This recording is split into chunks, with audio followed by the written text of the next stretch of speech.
Many families struggle with misunderstood intentions, and unwavering resilience unfolds amidst adversity. How do we separate the villains from the actual victims? People want to blame anyone connected to the Stearns case, including Jennifer Soto. Her only job was to protect her daughter, and in my opinion, she failed. He'd lost the ability to control the narrative. He left it up to the police to write the narrative themselves, and this is what you ended up with. Whether you have gotten away with something lesser, right, remains to be seen. And certainly, if you went to trial, they would have gotten you on the first one, or they would have gotten you on the second one. And either way, you're going to end up where you ended up. Right. I don't know where he was writing this story about making plans to come home, because we certainly weren't making plans for him to be home. We got rid of every piece of stuff he had in that house. There was no place for him. The house that we're in now has no place for him, and we don't want him. Right. He's on his own. Should have turned him loose 20 years ago, and maybe things would be differently. Maybe things would be worse. You'll never know. Hindsight's always 20/20. Right. Yeah. There's no way to know, but I mean, just moving on, a lot of things have changed from a year and 5 months ago, or whatever other stupid crap's going to come out. And I just, that's my technical term for these videos that give a little bit of context, and the rest is all just lies or moments about one little thing. You got 2-hour video and everybody's commenting on the one thing that might have been said. So, I mean, I just want people to understand where you guys are coming from and where we are now. That's all. I can't change anybody else's ideas, but I can at least have my platform to say that about you guys, that you're good people, and you did not, raising a monster doesn't have anything to do with you. No, I mean, in fact, if you anything, you had to grow up kind of thick skin in our family, because if you did a faux pas or something, I'm quick to pick on it, and I'm the first one to pick on myself. I laugh at myself all the time for mistakes I make or dumb things I do, and so we pick on each other and make fun of it. But no one gets bent out of shape about it, except if it's daffodils or tulips. But we have a lot of fun with one another. Yeah, don't do that again. No, don't mess up. She's got a method. Hey, you notice I've never groomed the dogs. That is sacred territory. I know. I'm not even allowed to cut a toenail. Really? Me neither. Remember, my wife is a dog groomer. I'm not allowed to touch the dogs. Even a bath I suck at. So, hey, keep your grooming, Deb. No one wants to do it. We really love what you do, Jay. Thank you. And the fact that you're unbiased about it. It never, until you know both sides of the story, how can you comment about it? You can't. I mean, you can, but that's not the right thing to do. And we try to do the right thing as much as we can.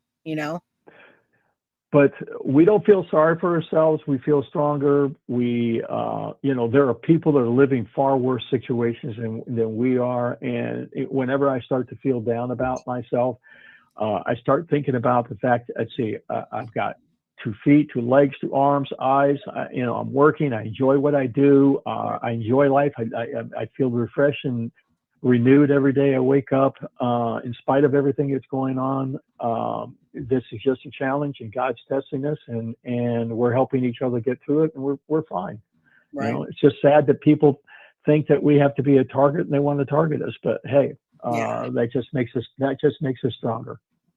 Yes, agreed. So, I mean, that's really just what, I wanted to talk about this last week, but I had other cases to cover, and then I see this coming out and the unfair things said, and I just wanted to give you guys a chance, and obviously I needed to get it out to my audience. So at least when people leave nasty messages, I said my piece, and I respect you guys. I respect the growth you've gone through, and I respect the people that you are. So thank you.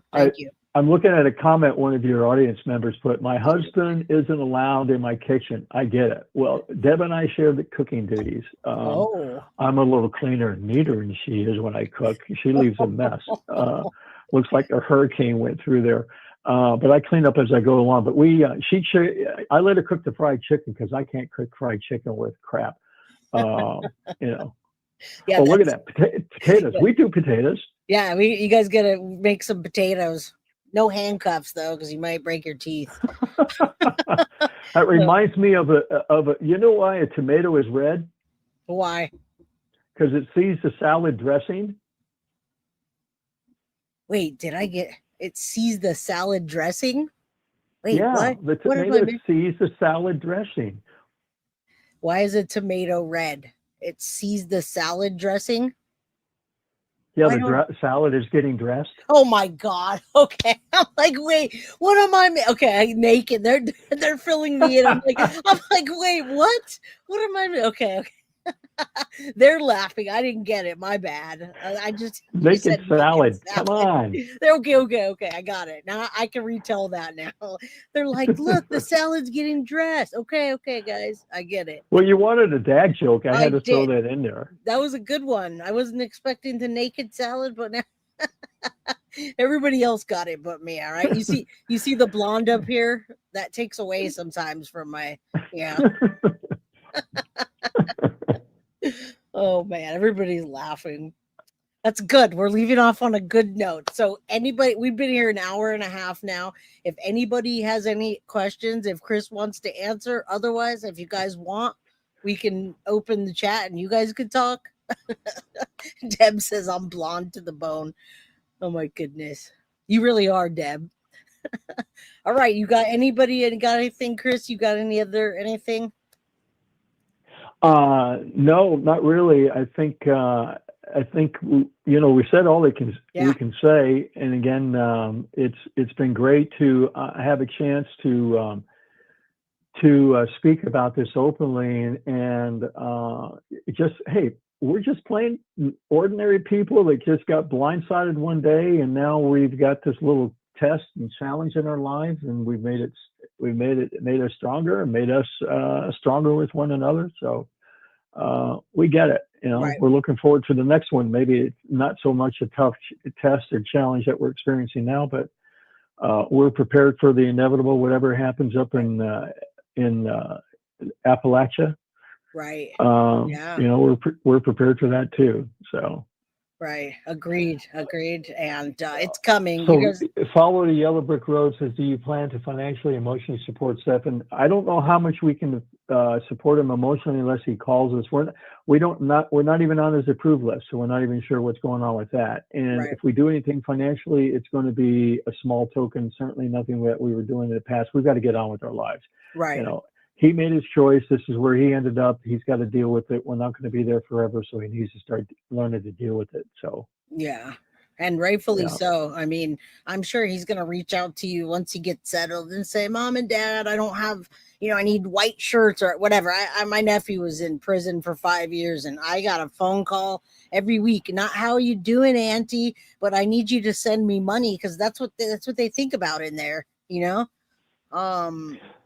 So Stephan, there was a question about the Stephan he always had a gun with him. He left it in the townhouse, and they confiscated it. So all the other guns he has, I've sold them. Right, and that's pretty typical in Florida, right? I mean, isn't it typical that people carry in Florida? It's not open carry, but there's no longer concealed carry registration required anymore. We have them, but but there's no restriction on that anymore. Okay, all right. Which I think is unfortunate because people need to know. We took 40 hours of gun training when we got our guns, and with 1-to-1. So and you got to know the rules and the regulations, or you get yourself in trouble.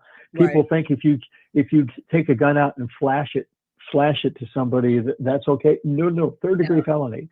You cannot do that. Yeah, I'm glad California doesn't have that carry. I can't get a carry license here, but it's a good thing because if you're gonna pull it out, you better be ready to use it, and that's not a good thing. But I've taken my time. I know how to properly shoot, and I think everybody should. But I guess that was the thing in Florida, right? Stephan just had a gun and he took it where he went. Well, he was actually held up when he was about 18. One of his friends set him up, and there were some Oh, bad guys in the car. And this friend disclosed where they were, and they all arrived, and they all were forced to lay face down. oh wow. And dumbest thing these guys could do is try to rob teenagers who didn't have a penny in their pocket. And boy, were they pissed when they found that they had no money. They were not very happy. I But hey, bet. they weren't thinking very clearly, and they certainly picked the wrong people to hold up a bunch of dead broke teenagers. And that's why Stephan started carrying. That happened. Makes sense. Well, he immediately when he turned 21, he wanted to be able to protect himself, and so Right. he got a gun. Right. And that So happened then with we me too. Yeah, we got carjacked in Oakland. I'm here in San Jose, and Oakland's bad. They carjacked us, threw us out of the car by gunpoint, and after that, I learned real quick how to shoot many guns. Well, you never know at any time, at any I given know. time. If you're not observant of the surroundings, you could be at a gas station and not paying Right. attention. And